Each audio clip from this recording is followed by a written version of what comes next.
Coming up on Fun is Offensive. Skadoosh, toe joints. Whoa, shit.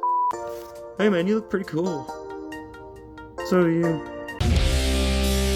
Knockout, ging ging. Oh, body shot. Good.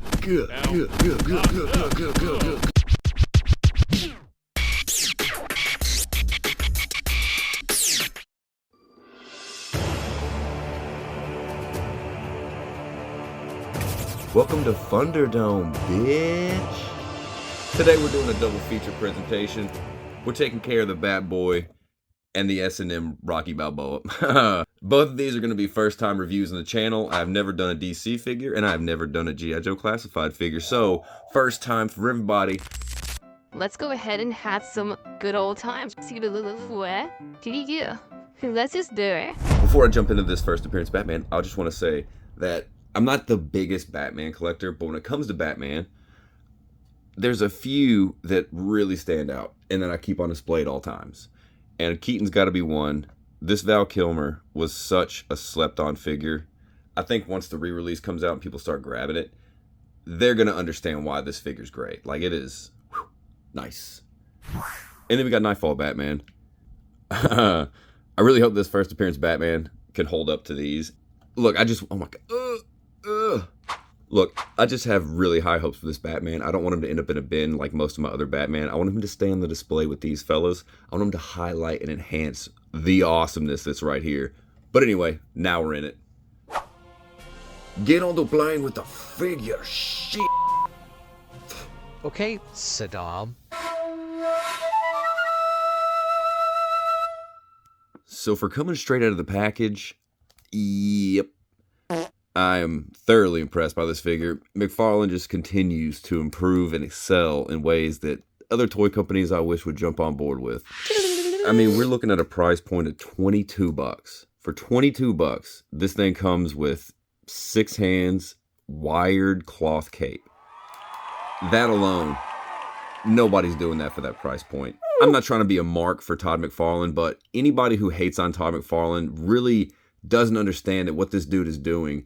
He hasn't upped his price or changed his price since he started the line. All he's doing is continually improving it, making upgrades, listening to the fans and making the changes that the fans want. He's going so over the top now to give us in a standard release wired cloth cape.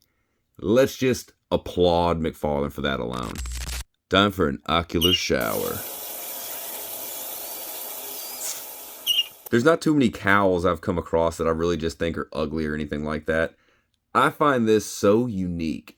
Now, I've seen the pink version of this in stores, and the pink version doesn't even have any of this painted on there. It's all black. I like the ears, how they come out and high up as opposed to just straight up.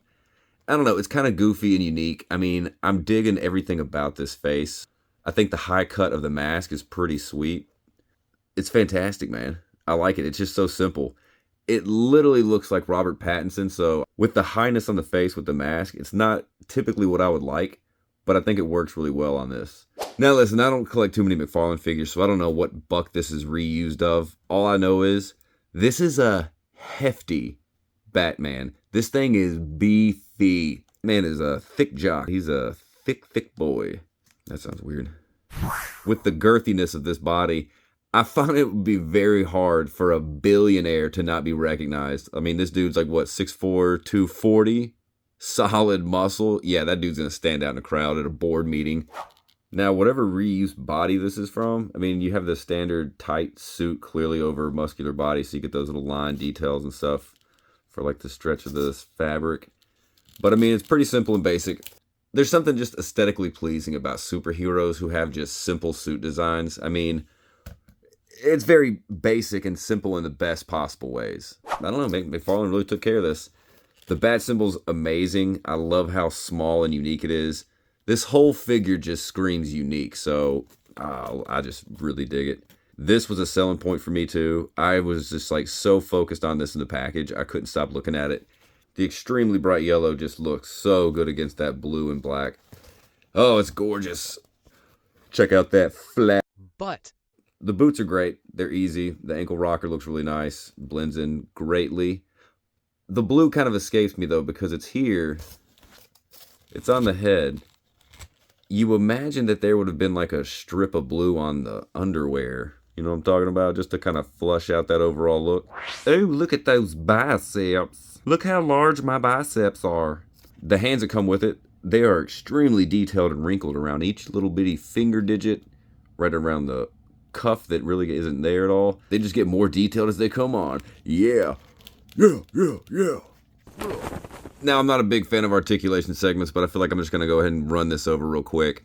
But with this, it's a little different because I'm not used to this, so I just want to run this over real quick. Starting with the feet, you get skadoosh, toe joints. Whoa, shit. You get the ball rockers so you can move all around, all that kind of stuff. DJ knees. Now, typically I know with McFarlane, focus up. Now, I know with standard McFarlanes, you don't really get thigh cut and you don't get boot cut. You get the ankle swivel, so that kind of makes up for the boot cut. But, I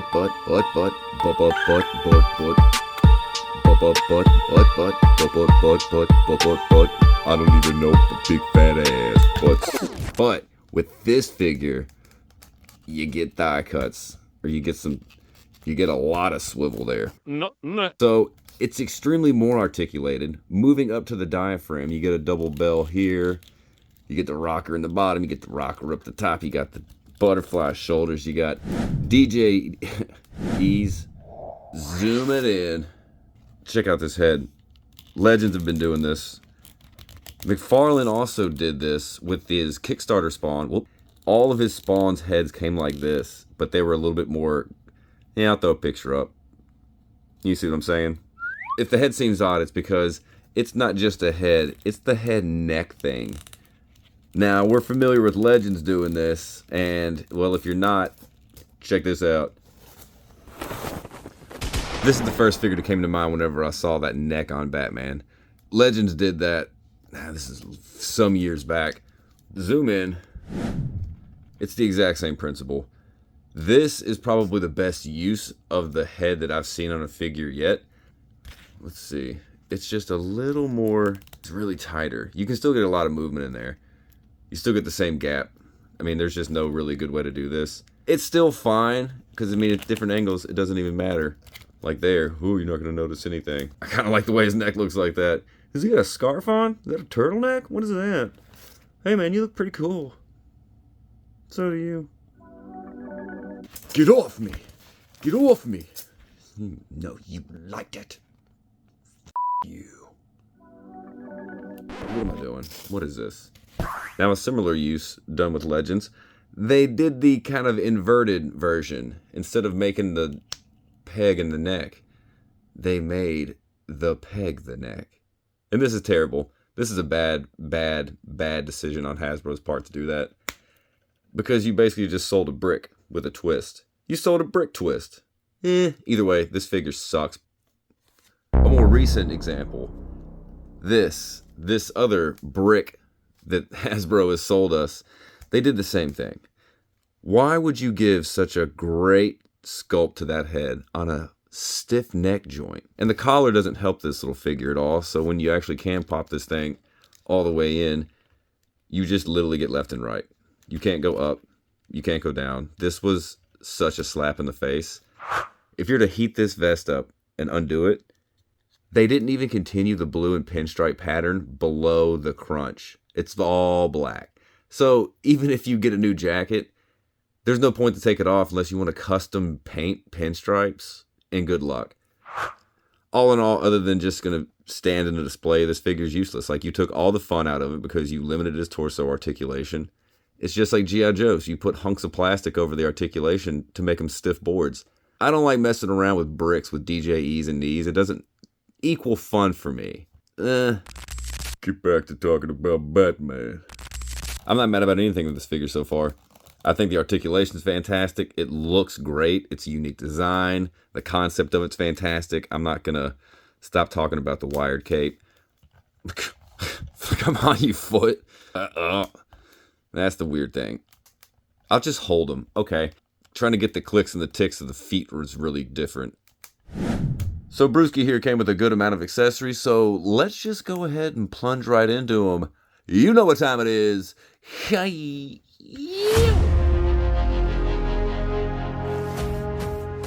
We're all familiar with the fist that he came with.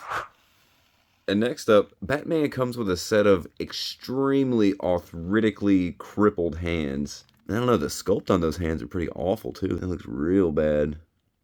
Still dig it though. I ain't complaining. Hey! The cape is quite cumbersome. No regrets. I like this figure. These last hands are the Judy chops. Yeah. These gloves are definitely sick, man. Like, these are so detailed. They look like they should be Hush's gloves. I mean, they very well could be. I don't have that figure. Whatever. These are some tight hands, bro. They ain't going on too good. I almost broke off the hand pegs trying to put them on. Before anybody says some shit in the comments, I know to heat up. That's why I didn't do it all the way. Karate chop. Ka. Last thing he comes with is a blue wrench that no hand can even hold correctly. Look at that. McFarlane, you've made trigger finger hands. I seen it. I guess I'm just gonna find a trigger finger hand and paint it blue. Boom, got it. Seal the deal. Figures fire and smash or pass.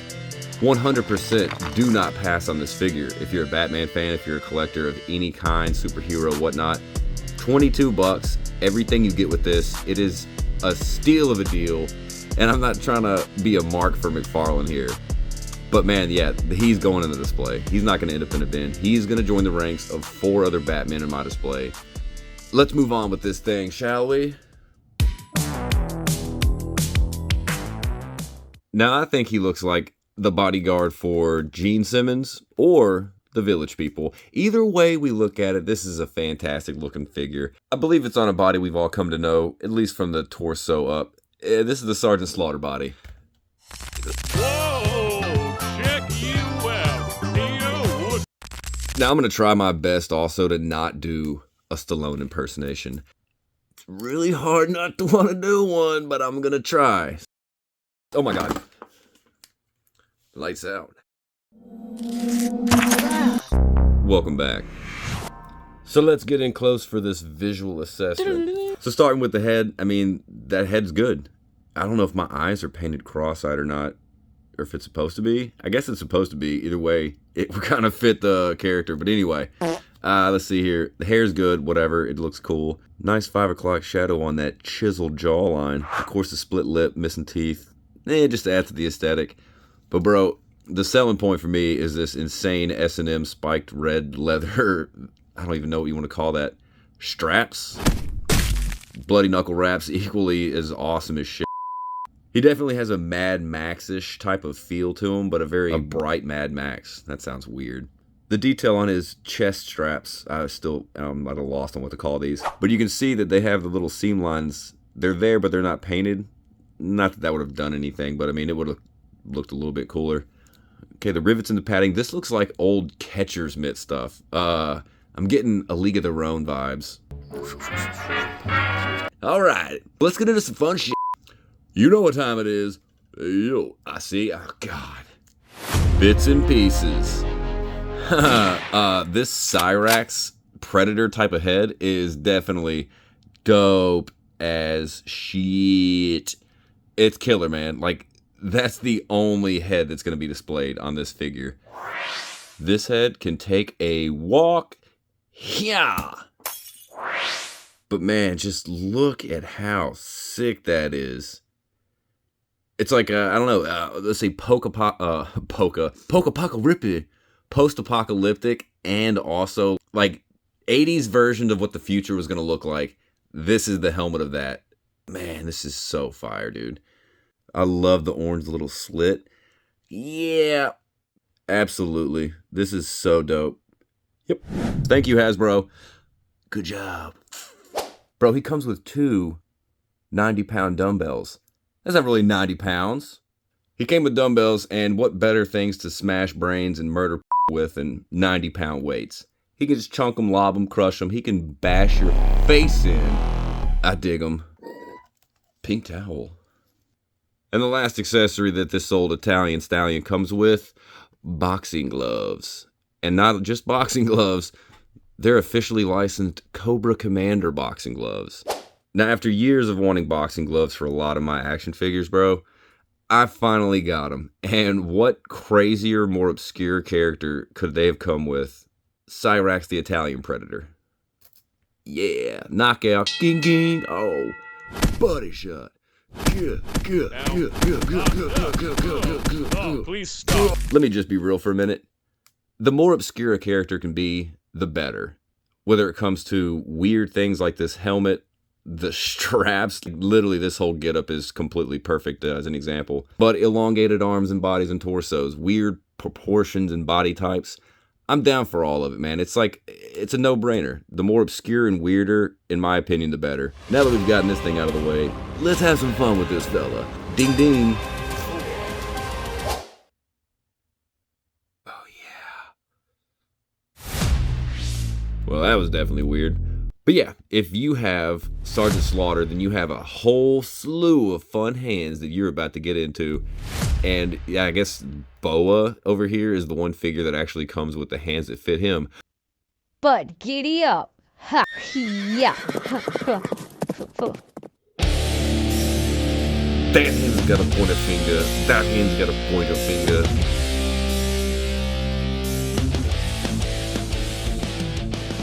Hey, yo, get that finger out of my face. He comes with open hands, and you can do this with it, I guess. Sergeant Slaughter. I got a better one. You can also give Cyrax Predator some open sprawling hands. You can do some cool stuff with it. Use your imagination. The possibilities are endless. Oh yeah. Not only does Sergeant Slaughter get some fun on this figure with that fist, but dude, if you got rock and roll, you got some other options too. So man, just swap them around, man. See what fits, see what sticks. It's all gravy, baby.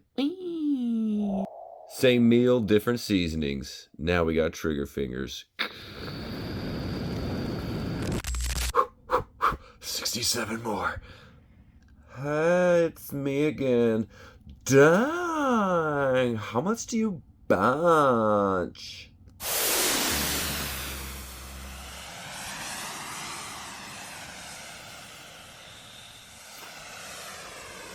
And the name of the game is Head Swaps. Paul Stud, what up? Yeah. And if that's not your flavor, how about a little Hurt Russell? Yeah. That's it right there. Could we be as bold as to go Omni-Man? Maybe. It's just an option. We are farmers. Bum. Shut up. Bam! Last one I got for you people. Yeah. Getting jacked? I don't know. Something about Deadpool. Throw it in there, whatever. Psst. Hey, you should stick with the yellow and blue suit. By the way, you look fucking stupid. Alright, well that's going to wrap it up for us, everybody. So, I hope y'all enjoyed these reviews. It's been my first double feature, first McFarlane, first G.I. Joe review in the books. Let me know in the comments below what y'all thought. If this isn't your favorite Batman, or whatever your thoughts are about this Batman, let me know about it. Let me know about anything you've seen in this video. Anyway, until next time, I guess, share the videos, like, subscribe, do all that kind of stuff. Until next time, everybody, peace. We out.